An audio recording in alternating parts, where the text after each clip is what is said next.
Good evening, everyone. Thank you for joining us today on this webinar on restarting businesses and industries. In our last webinar, we had discussed the first round of lockdown relaxations that were issued by the Ministry of Home Affairs. We had followed it up with responses to queries on the guidelines received from various businesses who wanted to ascertain what activities were permitted in their states and how they could operate. On 1st May, the Home Ministry released a fresh set of guidelines extending the nationwide lockdown till 17th May, liberalizing activities that are allowed and movement of people. Today, we intend to discuss these relaxations and hopefully clarify queries in relation to what companies can do, how offices can operate, and most importantly, the issuance of passes. We have with us today Mr. Asif Mohd, Deputy Commissioner of the Delhi Police, who is in charge of the COVID-19 Helpline. As the head of the helpline, he works from the nerve center of the Delhi Police, handling different kinds of operations. Mr. Asif, thank you so much for joining us today. We will begin this session with my colleague Kushank Sindhu, giving you all a bird's eye view of the lockdown relaxation for a few minutes. Thereafter, we will go straight into questions put to Mr. Asif, which should help companies, organizations, and individuals. We have collected these questions mainly from the participants today. Feel free to put as many questions as you wish in the Q&A box. We will endeavor to respond through email to your queries, which we are unable to take up during this session. Over to you, Kushank. Thank you so much, Abhinav, and thank you everyone for joining, and good afternoon. And thank you, Mr. Asif, who has taken out time from his very busy schedule. We understand that he is working from the police headquarters, handling the entire support network of this crisis within the Delhi Police. As Abhinav had mentioned, I will be giving you an overview of the relaxations which the central government has announced effective from 17th of May 2020. There has been a circular which was issued and which has, there has been a few queries raised here and there by clients to us everywhere. So it is because of this that we decided to have this kind of a webinar. And especially when we have someone from the government itself, from the Delhi Police, and especially of someone of Mr. Asif's stature, then obviously there are a lot of questions that all of us have, not just as companies and business owners, but also because of, I would say, as individuals, as all of us have a lot of queries as to what we can do, when we can come out, etc. At what time we can come out and what is it that we can do. So to begin with, now, in the last webinar also, we had discussed where there is a three-way distribution, I would say, of the kind of zone that you are in. And there is a similar kind of division that this circular also has. And this distinction is very important for us to understand that there is what is known as a red zone, there is what is known as an orange zone, there is what is known as a green zone. Now, whenever you start your business or your office, or even if you have to come out of your home, you have to first understand what zone you are in. And this zone depends on a lot of criteria that the government has announced. For this, there is what, as we as lawyers call it, there is an interplay of circulars. So you have to look at what is the MHA circular, you have to look at the Health Ministry circular, you have to look at your state government regulations. Now, depending upon the color of the zone that you are in, the red zone or the orange zone or the green zone, then you will see that there is a distinction and there is a limit on the kind of activities that you can actually manage. So that understanding is extremely important. Now, the other part of, I would say, any organization, not just business, but even government or even your home, you will have people coming and working for you from different parts of the city, and actually for that matter, and this we will be covering during the course of our webinar, also other parts of the state. For example, you have laborers, etc., who are stuck. Now, understand one thing, that public transport as such, that has been severely restricted. That is, I would say, absolutely shut across the country, except for certain limitations in what is known as a green zone. Now, in a green zone, you can have a bus operating with 50% at 50% of its total capacity. Now, this is extremely important because, as I said, you would have a lot of people coming from different parts of the city or different parts of the state. Now, The intention of this webinar is to actually cover issues, and we are happy and we welcome guests from all over India who have joined us from places like Bangalore, Hyderabad, Chennai, etc. Now, most of these cities, including Bombay, including Hyderabad, you are in what is known as a red zone. Now, in a red zone, your activities are extremely, extremely limited. And as I said, this understanding is very important before you restart, before you even think of restarting anything. Now, there are other aspects also which are extremely important, which include, say, airline, which include interstate transportation, etc. And again, as Abhinav and I will be covering these issues later on also, because this is one of the questions that had come to us during when we had collected questions before the webinar as to what is the nature of interstate travel, which is actually allowed. Now, unfortunately, or I would say this is as far as the policy of the government is concerned, that airline travel has been extremely, extremely restricted. Train travel also has been extremely restricted. Now, both these, your airline as well as trains, can work only for very specific activities which are allowed specifically by the government. And this is extremely important because when it comes to ordinary commercial operations, this is very important because ordinary commercial operations are not as such permitted unless and until there is some specific direction or some specific instruction from the government, then you cannot have these operations. So this is very important. Apart from this, public transport has been banned, with, as I said, with the exception of the green zone. Now, when it comes to the different colors of red, orange, and green, the nature of activities such as construction, cab aggregators like Uber and Ola, etc., depends on a lot of depends on not just the color of the zone, but also the whether you are in an urban area or a rural area. Apart from this, there are certain instructions which are common everywhere. For example, as the guidelines say that you can travel for non-essential activities only between 7 a.m. and 7 p.m.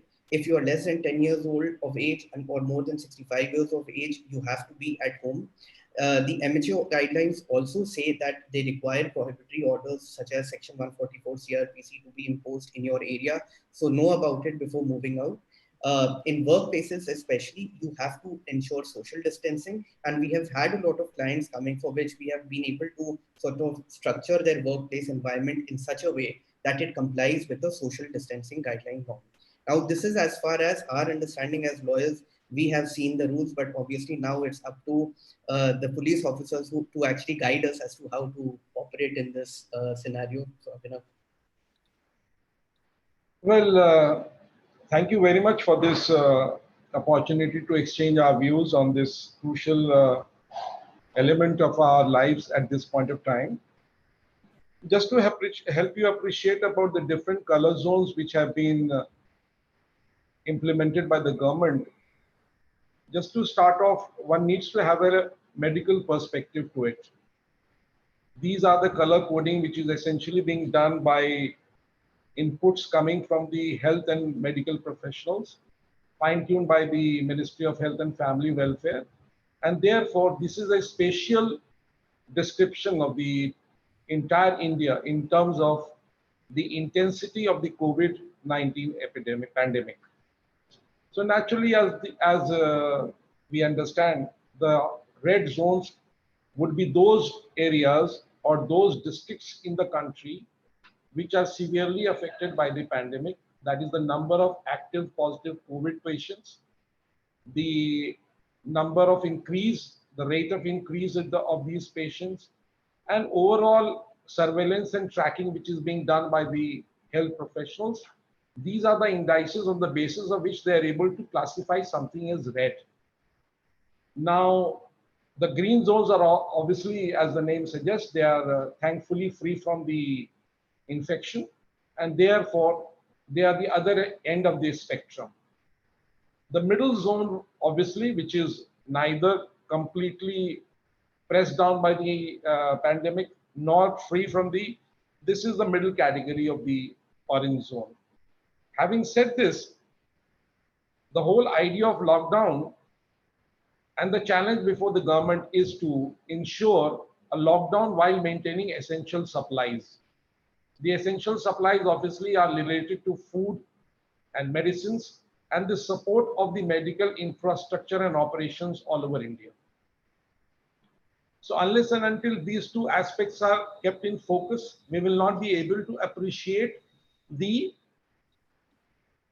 restrictions which have been placed by the government. So that is very important. Right, sir. So what are the restrictions now that are there in these green zones? Now, for example, before we go in these three zones, there are certain activities which are restricted pan-India. Yes. You do not have any travel by air, rail, metros, interstate movement by roads. You have stopped all schools, colleges. You have stopped all hospitality, hotels and restaurants.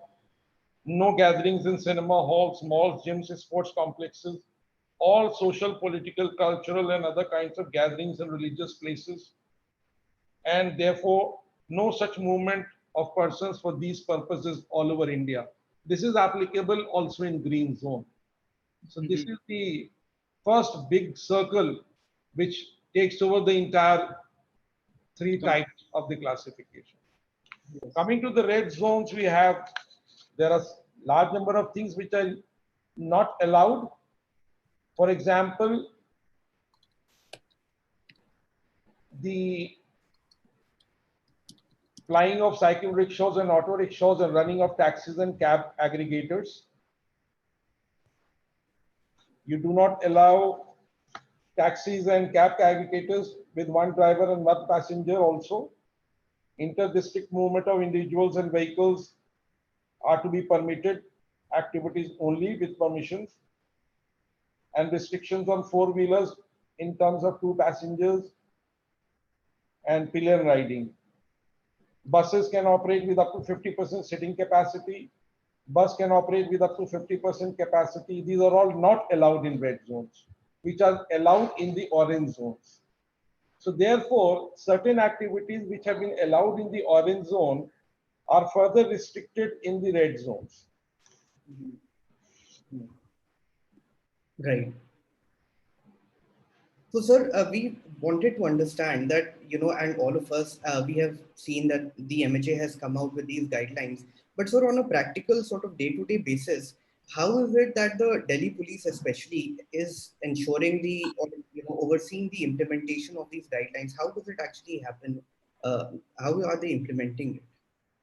See, the orders of the home ministries are being further validated by the government of GNCT.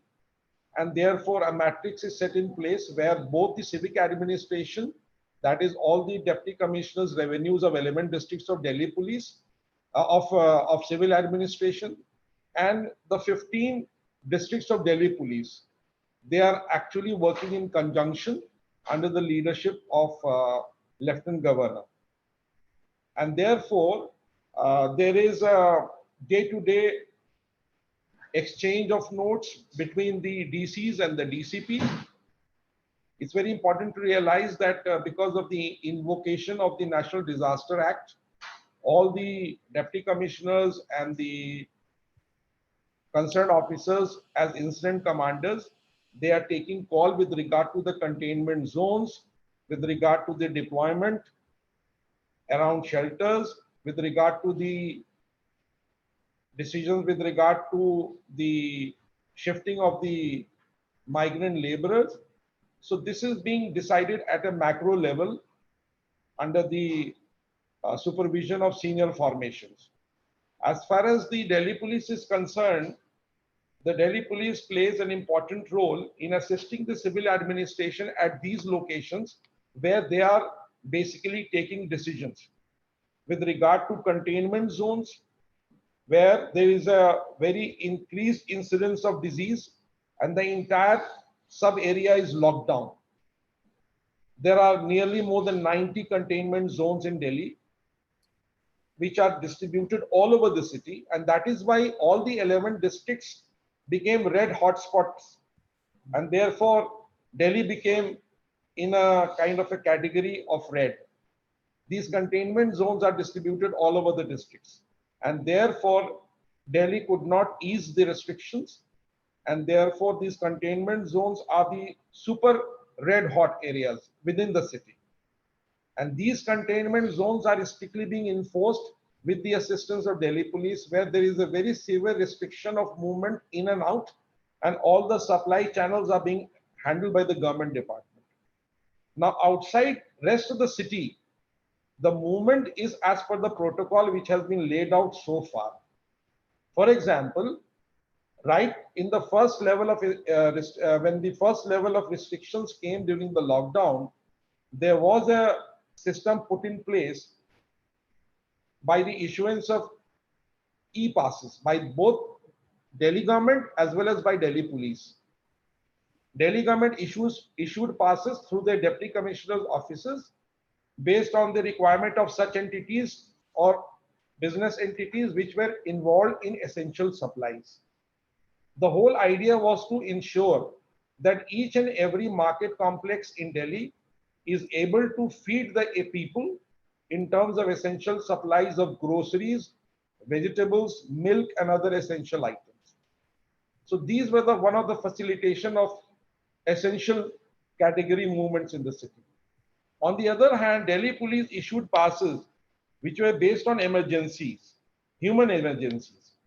For example, there was a need for a person to travel to a particular destination because of a death or because of acute sickness or because of a need to buy medicines for a cancer patient. I mean, all kind of these things. These were being issued by Delhi police. They were either one-time passes or they were for a period, depending on the need. For example, we also issued one-time passes for officers who wanted to go and visit their offices in Gurgaon for disbursement of salaries. Delhi has 6 borders, or rather not 6 borders, but there are 6 links where we identified, and we dedicated each DCP of those districts to issue passes to go across those states. Gurgaon, Manesar, for example, Noida, Faridabad, Bahadurgarh. So these 6 outlying police districts, their DCPs were tasked to issue passes for cross-border movements in their contiguous areas. So this is how what we have tried to facilitate the movement of essential categories. Now the point is, to what extent the relief goes to people who are not in these essential categories. Now that is the key question. The latest ease which has been given has been that the private entities can operate their units at the 33% occupancy, and therefore we have facilitated this, that those industries which are permitted to operate in this category, they can avail this facility. Obviously, it's again very highly restricted because people are supposed to use private transport. Yeah. There is no public transport available. So therefore, it itself becomes slightly cumbersome for the units to organize their workforce in terms of the guidelines which are given, where you have to have limited capacity within the buses in case you are transporting the workers, and both during the travel and at the place of work, certain sanitization protocols and social distancing protocols that you have to be followed. There is a lot of, sorry, yes. Sorry to interrupt. I just actually wanted to take 1 minute of your time on this 33% rule, which private offices have to ensure. Now, how is it being implemented? As in, are there like random checks which are going on? Is there? Yes, yes. For example, we have advised people to carry certain identity documents. Right. If you're belonging to an entity and you're engaged with that organization, so you need to carry your bona fides while you're traveling. And it may not be physically feasible for all the police pickets to check each and every vehicle. Absolutely. Because suddenly with the easing out, the volume of traffic has gone up. And therefore, the directive is that sequencing and random checks has to be done. And it has to be ensured that people are traveling in the right destination in the right categories. And obviously the occupancy level is also not flouted. And are there any like specific rules of the guidelines that the police is specially focused on, that if this has to be followed, and if this is not followed, then it might lead to some consequences? Yeah, what the basic concern for the police is, and there is a responsibility to fulfill the directives of the government, that the easing time has been from morning till evening till 7 p.m. Now the onus is coming upon us that if the activities are not restricted, let's say around 5:30 onwards, people will not be able to return back home by 7. Yes. So the directive has gone to all the field formations that there is a need to sensitize people, that they need to finish off their work by 5:30, wrap up by 6 and move for their home destination so that they are within their houses till 7. This is a big responsibility to make a routine of this kind, where people are supposed to work for a few hours and wrap up early, which they are not used to normally. So this is a great challenge, and we are trying to educate people. Our field officers are visiting such establishments, market complexes, and everybody they have been to. And so far, we have been getting the cooperation of the people, and we have been able to ensure that the directives of the government is fulfilled totally on the ground. That I'm certain, sir, with the kind of enthusiasm with which Delhi Police is working, I'm sure there can be no doubt about the implementation of these guidelines. Sir, but there was just one concern which has been a concern level, across the board. Even in our last webinar, people had these questions. The government had tried to alleviate this concern, and again, people have these questions. Now, suppose, despite everything that is followed, suppose, God forbid, that there is one COVID positive case which is found in an office or which is found in a factory. What is the consequence? Does it automatically lead to shutting down of the factory? Because the management has a lot of concerns, business owners have a lot of concerns, that will they immediately be hauled up about it when there is a COVID positive case found? Because there might be situations that they are not responsible for the COVID positive case. The person might have contracted it from elsewhere. But people are scared about opening these offices, and because they feel that the owners or the directors may be hauled up if even one positive case is found. So can you tell us what will be the consequence if there is a positive case found out? I think the industry has to come forward and take upon the onus on themselves. I mean, see, this is something which is, as an employer, you have a relationship between the employer and the employee. For example, in case of any government office where a person is found infected, there is a certain protocol which is followed. The contact tracing of the person is done. He is asked with whom he has interacted, how many people came in contact with him. All those people need to be enlisted. There could be restrictions on the movement of those people. They should be asked to quarantine themselves at home as per the medical protocol. And those who are falling sick or developing symptoms, they need to be shifted to the hospital. Now, this is applicable all across the board, both for government servants as well as for private workers in private establishments. The medical protocol doesn't make any distinction between industries, between types and classification, because virus doesn't have any leniency towards any category. So therefore, the whole idea is that the government wants that people who want to run the establishment, they should also take upon themselves the responsibility of prevention. It is actually the responsibility of the prevention. Now, there are 2-3 important things which are in prevention. We know that social distancing has to become a norm. So the entire internal user interface has to go for a tweak. The entire pattern of sitting and your meetings has to go for a change. Maybe you have to rely on different mediums of interaction. Maybe at the workplaces, sanitization becomes a core issue. The periodicity of sanitization, the provisions for hand hygiene. As long as these provisions are done with full good intent, and you have reasonable level of proof and record of those, why should somebody fear that he should be unnecessarily harassed by a government agency in that case? I mean, the intentions are that they need to take these precautions. They should be well placed and they should be well recorded. Why not?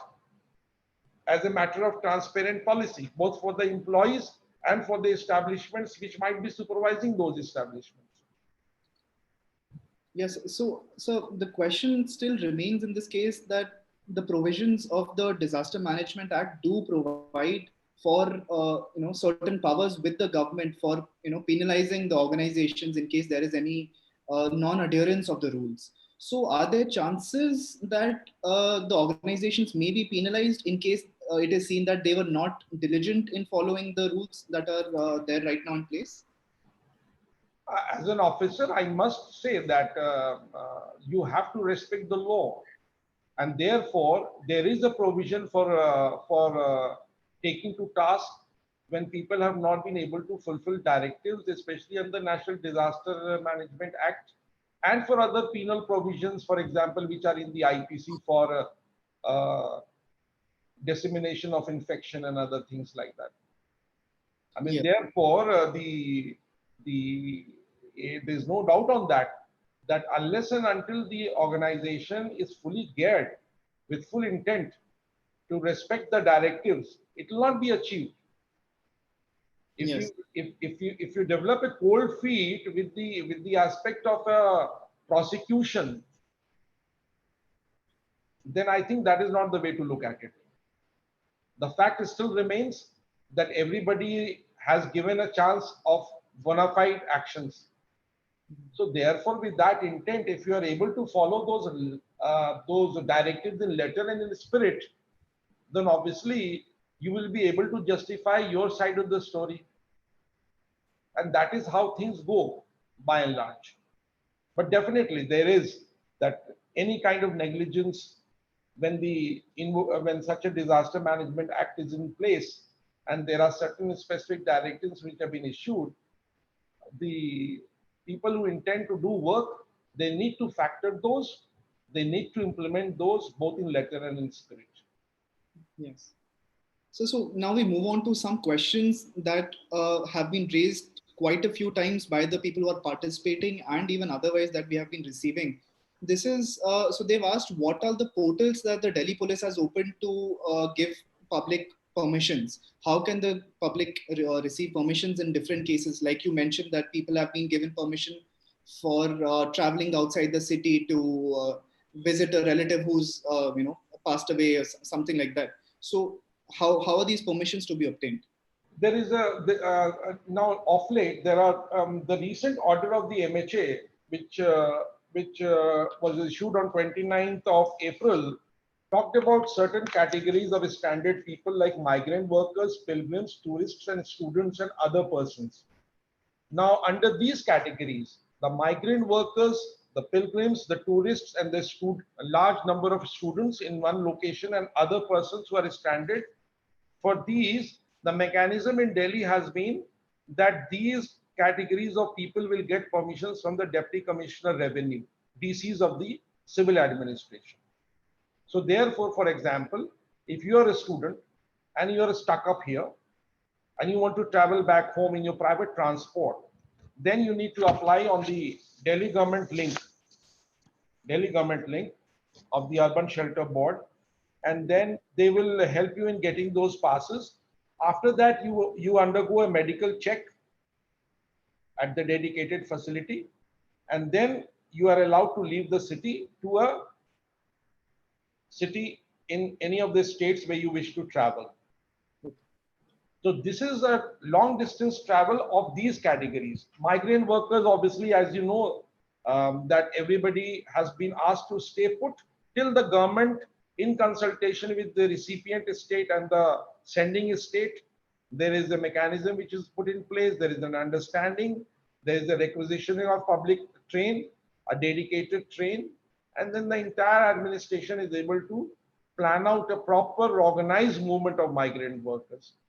So pilgrims, tourists and students can avail these passes, while Migrant workers are able to move only when the public transport like rail or buses are organized as per the permissions by the authorities of the disaster management scene. As far as Delhi police is concerned, in case of human emergencies, in case of death, if you want to attend a funeral or you want to go for a visit to your parents who is sick, or you want to see your child maybe in the nearby areas or within the city, you can have a one-time pass. In case of senior citizens, we have given them passes for their maids, for example, just in case they are totally dependent on external help and they cannot survive because they are all alone. So these kind of passes have been given by the Delhi Police on the website www.delhipolice.nic.in. Okay, so sir, will it be possible for people to visit the police stations to obtain these passes, or is it to be done only online? You can. There are two possibilities. If sometimes there are certain hiccups in our website, then you might as well visit the DCP office complexes. Okay. There, the additional DCP has been given the responsibility of assessing the merits of these applications and issue passes. Okay, so has the government or the Delhi police set up any portal for registering grievances of non-issuance of passes? Because sometimes people are feeling that despite having a genuine cause for getting a pass, they are not being issued passes. Yeah, I believe a large number of people got to know about helpline, which was email, which was facility, which was created attached to my helpline actually. This had my name also, Asif Mohd COVID Helpline, and more than 1,000 emails have come where we have forwarded those emails to the district concerned in case some action was required by them, or they had certain queries and lack of understanding. Then we had explained to them about the processes of the procedures to be followed. This is quite in place. And in any case, these are in public domain, the numbers of the DCPs of the district police. And quite often people are able to get in touch with their field formations and police officers, and they are able to get across. Okay. So how is the movement within districts now being regulated? We understand that there is no restriction now from 7 a.m. to 7 p.m. Is that correct, sir? No, these are the timings on which certain restrictions, certain easing is allowed. After that, it's again shut down. Okay. So those permissible activities can only happen between this 12 hours gap during the daytime. Okay. Now, because Delhi, when we say Delhi police will talk about the entire Delhi city matrix. Similarly, the entire civic administration of Delhi also takes it in terms of one complete unit, though there are 11 civil districts and 15 police districts. So inter-district within the Delhi does not have much meaning in that sense, because the protocol which you follow in one place will be applicable for the rest of the districts as well. So therefore, the protocol is for the entire city is based on one principle. A lot of people in Delhi and in the suburbs of Delhi are facing a problem because they often travel every day into Delhi or out of Delhi to reach their offices. So a lot of people, even some of our lawyer friends, they stay in Noida, Gurgaon, Ghaziabad, Faridabad and travel to Delhi to attend the courts. And we are not able to access our offices at this point. So how is this situation to be addressed? Well, right now, I mean, you have to appreciate that each and every state is authorized to act in its within its own capacity, and the neighboring states of Delhi, they are well within their rights to take certain decisions under the overall guidance of Government of India directives. So it so happens that Delhi, Gurgaon and Noida may not be at one plane. both in terms of impact of the disease or maybe in terms of the requirements and the needs for surveillance and tracking and things like that. So therefore, there is a situation, and I agree with you, that especially in the NCR, unless the entire NCR comes on a single platform with the uniformity in terms of its zoning, then only you will have a total unhindered movement that you would wish. Yes. Unfortunately, because of the authorities, are there is a mutual reciprocity in terms of acceptance of authority across the border. When the Haryana authorities told our Delhi police personnel that we shall not allow you to come and stay in your homes and you kindly stay back in the city and do your job, then we had to toe that line. We had to respect that directives. We have gone for alternative accommodation for a large number of police personnel to be accommodated in such places so that they do not travel, because the whole idea is to respect the intent of that authority. Yes. After all, they are fighting a pandemic. So there are sealing orders at the borders, and there are certain restrictions which are coming, and even government officials are towing the line. Large number of medical and health professionals had to face difficulty in visiting Delhi from across the border because of certain restrictions being imposed by those authorities. So every authority is well within its rights to take a call as per the parameters which they are applying on the subject area of jurisdiction. And therefore, it doesn't really help from the point of view of certain professionals who would like a full free movement. I mean, I can understand and appreciate this, but sooner or later, I'm sure we are progressing in a directions where the containment and the strategies of containment and the results thereof will only pave the way further for a unified platform. So I think on that point, there is absolutely a unanimity of opinion that when it comes to this kind of situation, it is the local administration who frankly know the best and whose guidelines have to be followed. And I think as lawyers and as citizens, as anybody for that matter, we all have to really work together and understand the local administration, what they are saying, and respect whatever they are saying. So there was one concern with regard to, because concern arising, I would say, out of ignorance about this app, the Arogya Setu app.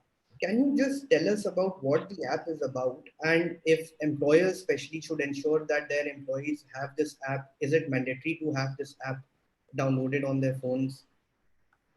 I mean, there is a very explicit directive by the government that all of us are supposed to download this app and assist in the detection and in the preventive strategies of the government.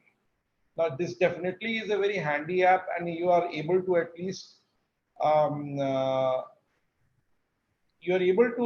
able to trace your movements, for example. I mean, this is very important in the case of this particular infection. Backtracking and your contact tracing is a part of the treatment of the entire matrix.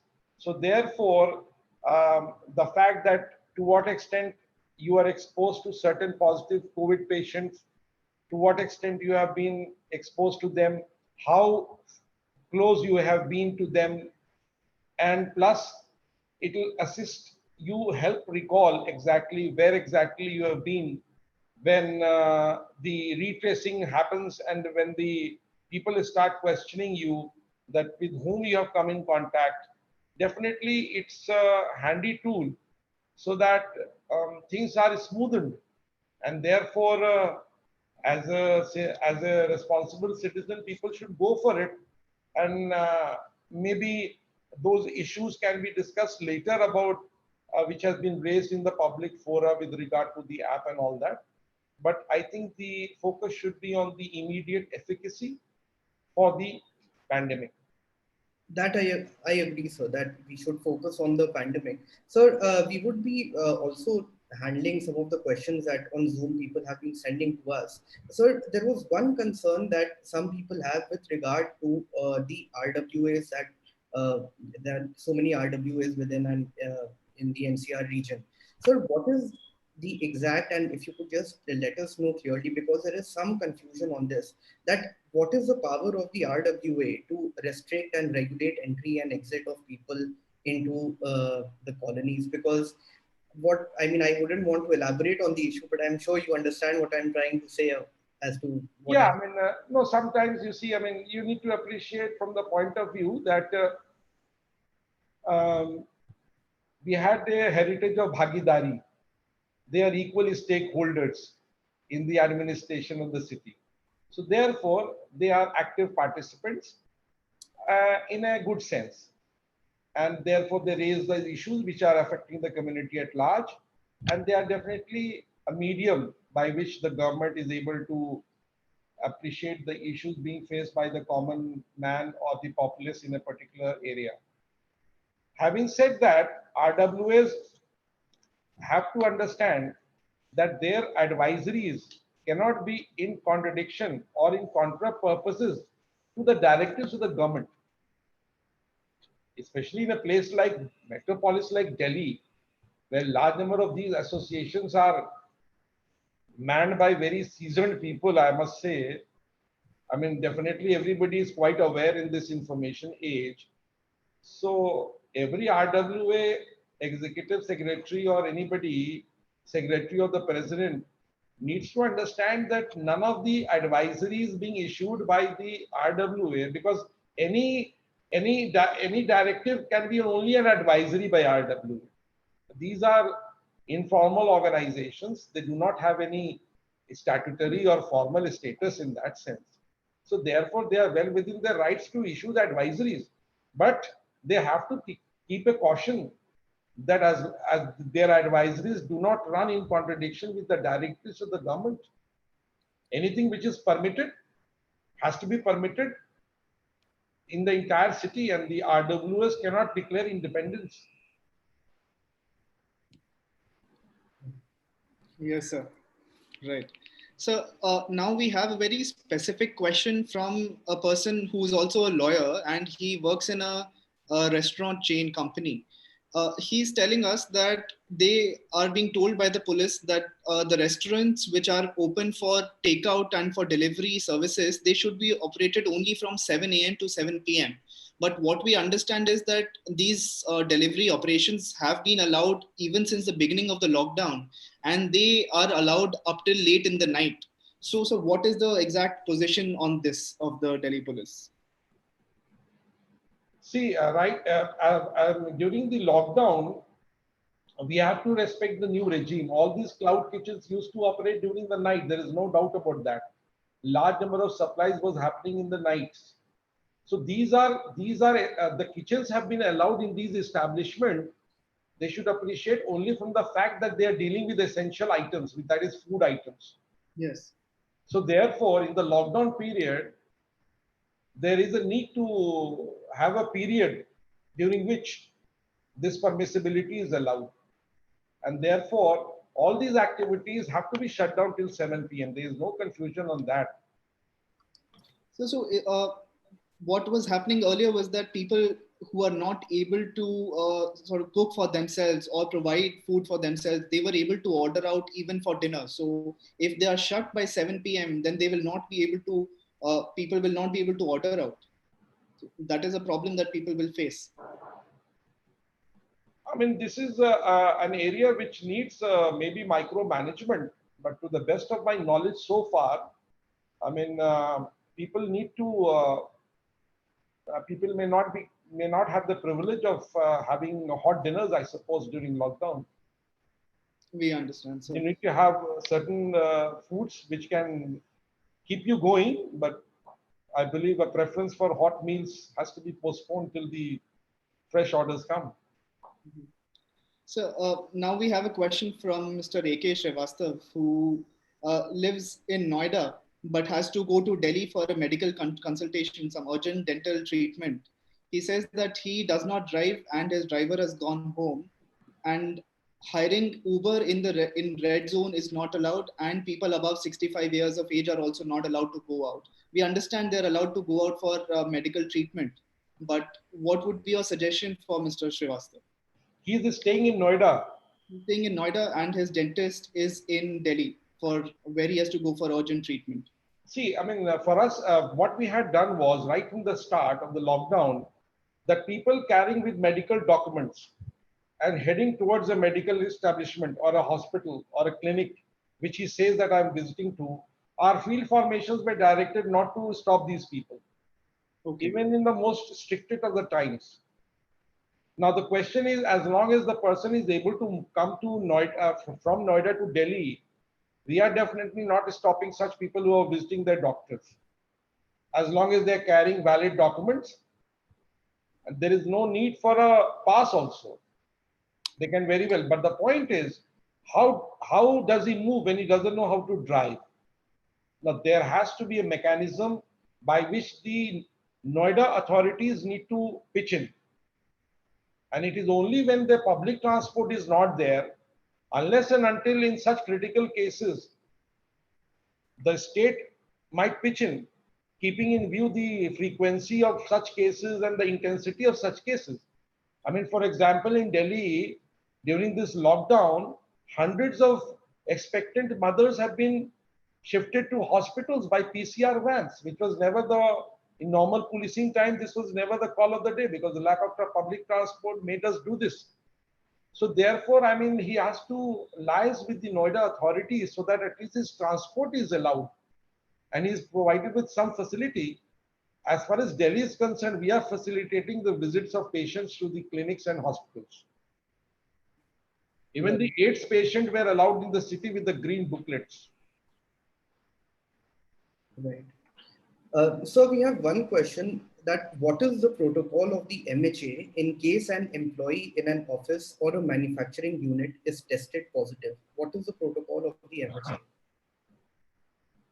I mean, I will not be able to answer that straight away offhand because I do not recall reading any of such a specific order where in case there is an incidence of infection, I mean, to what extent you will be liable? You will be liable to the extent that you have been directed upon to take certain precautions. It's directly related to that. I believe, to the best of my knowledge, every employer has been asked to follow these essential norms, which are must for prevention and spread of the disease. So therefore, any action which is in the direction of prevention is a kind of a protection for the employer. And those things have been absolutely spelled out. The mode of transport, the number of persons, at the place, social distancing, so all these issues. So therefore, I mean, it has to be, there is nothing, I think there is a bit of unfounded fears and lack of information which is creating concerns. The industry needs to sit together and understand that the whole purpose of such directives have been for the containment strategy so that the disease doesn't further spread. While we open up the economy, while we open our offices, slowly and gradually, we have to learn to live with this disease and how we need to prevent at all locations, both at the workplaces, both at the public places and open spaces.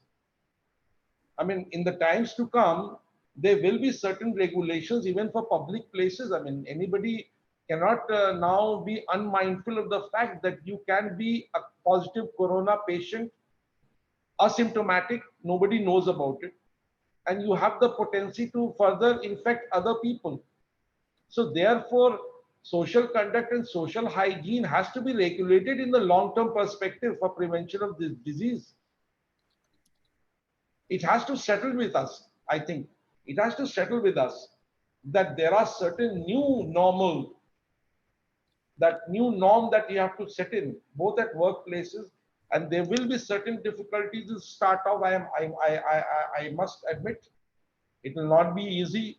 There will be financial costs, and all those dimensions will be assessed deeply by the people in such businesses. And the idea is that the government is trying to focus upon public health as its primary goal at this stage. That I understand, sir, and I'm sure, I mean, as industry and as individuals, we have to cooperate in this. So we have another question, which is a very an emergent kind of question, that if there is an employer or there is a business owner and on his premises someone has been tested or someone has been found positive, then sir, which is the first department that they should contact? Should it, because there are obviously multiple agencies, there is a police, there is the health, and there are other agencies. So which should be the first department that they should contact?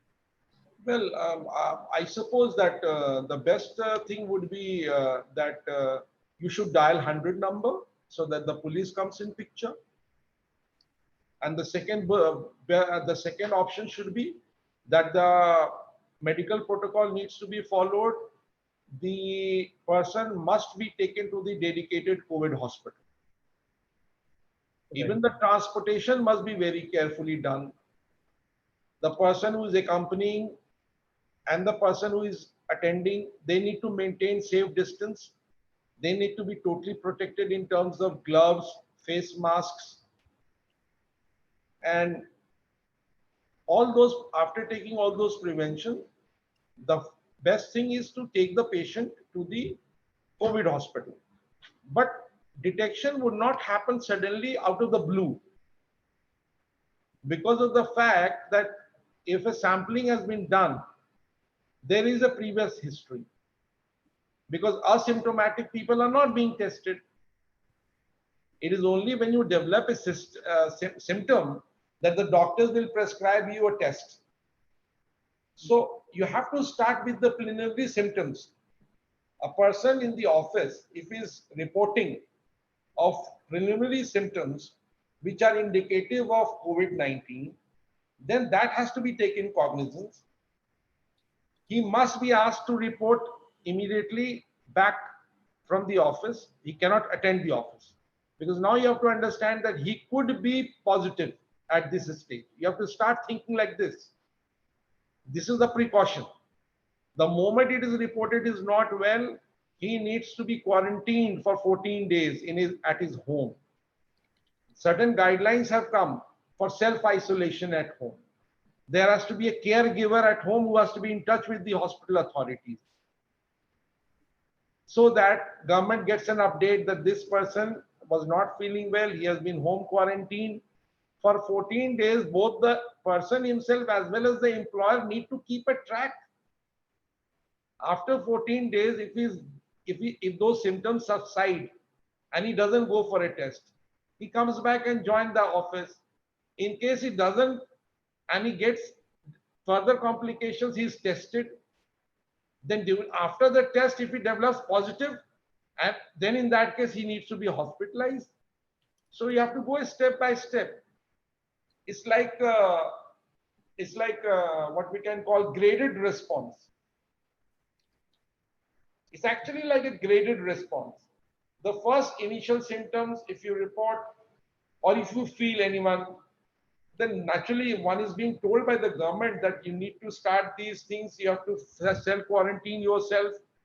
Don't move out and further contaminate. Even self-quarantine at home has to be self-isolation from the other members of the family, because you are a suspect of a corona virus carrier. There is a period till which this might sort of surface.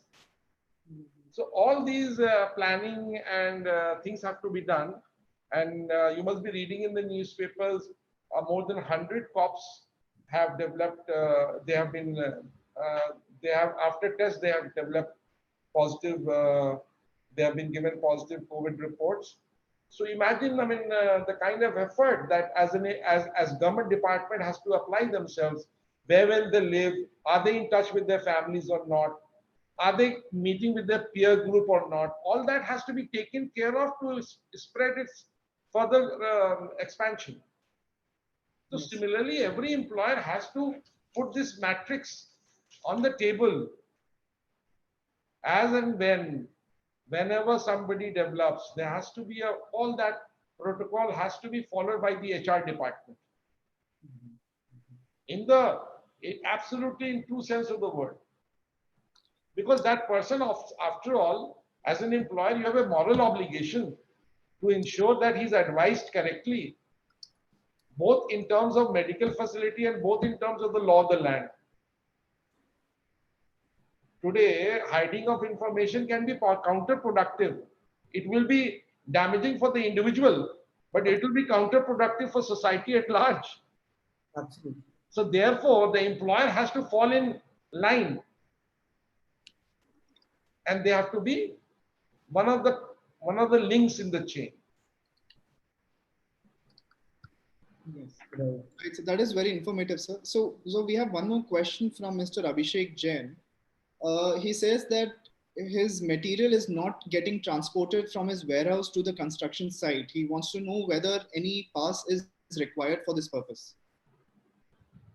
As per the latest directive, in situ construction is permissible, where the laborers are already stationed and the construction is going on. Now, because the movement of only essential goods are permitted, and there are certain categories which are permitted, but I don't know whether it will fall in that category or not. I mean, for example, you have permissions of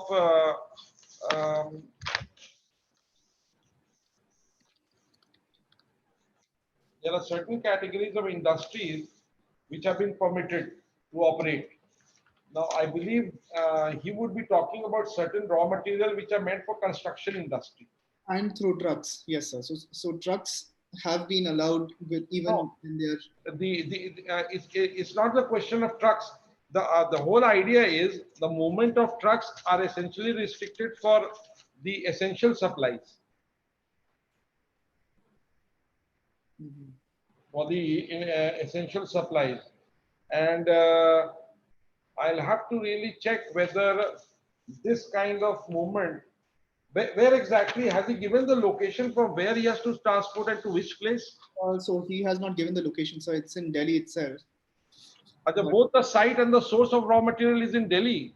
It's in Delhi, yes. I'll have to cross-check this. It will not be good for me to give an offhand reply.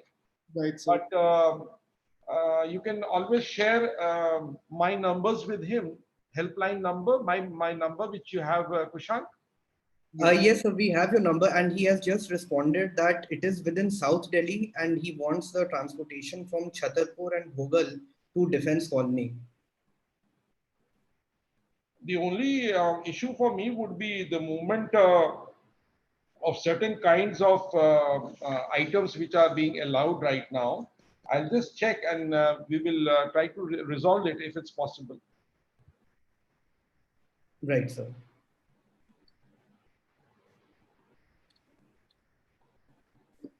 And so we have endless questions which are coming to us, but if you can take a couple of other questions, if we can just take 2 minutes of your time. Yeah, please go ahead. We have other things also.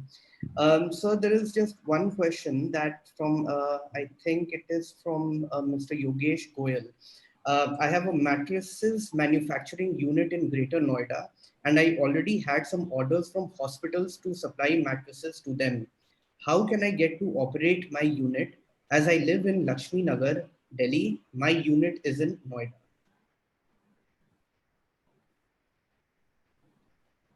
Now, for him, the issue would be actually more to do with the Noida authorities. Actually, if he has to commute from Delhi to Noida, that's his first challenge. The second challenge would be, will he be able to get the workers following the guidelines in terms of transportation of the laborers? Unless these two issues are sorted out, he will not be able to run the enterprise. So such people need to take a call on these issues first. Right. So I think so. We have almost run out of time, though I should say that we I really. mean, yeah, the whole idea is I understand. I mean, there will be number of queries. What we can do is you can send these questions to me. Yeah. And on my email, I'll try and see if I can do justice to them, sort it out. Most of the things cannot be decided offhand, Yeah. but definitely I will have to study within these matrix and the regulations which are coming every day by and large. So I will see whether they can be operated before 17th May. If there is a possibility, then I will revert those mails. Rest, you be assured that they cannot be helped. The ones who can be helped, they will be replied to. We understand, sir. And I feel if Abhinav, is there anything else? Those are the questions, I think. So we hope that after this webinar, many of the queries which were in the minds of individuals and business owners have been answered by you. And our firm has also set up a COVID cell, which is tracking all laws and regulations and providing real-time assistance to people who are stranded and who need help. So if you find any people, including laborers and those in genuine need of help, please feel free to contact us. And of course, the DCP sir has also already said that all contacts are there in the public domain. So the police is always available along with the lawyers to help all of you. Thank you so much, sir. Thank you very much. My pleasure.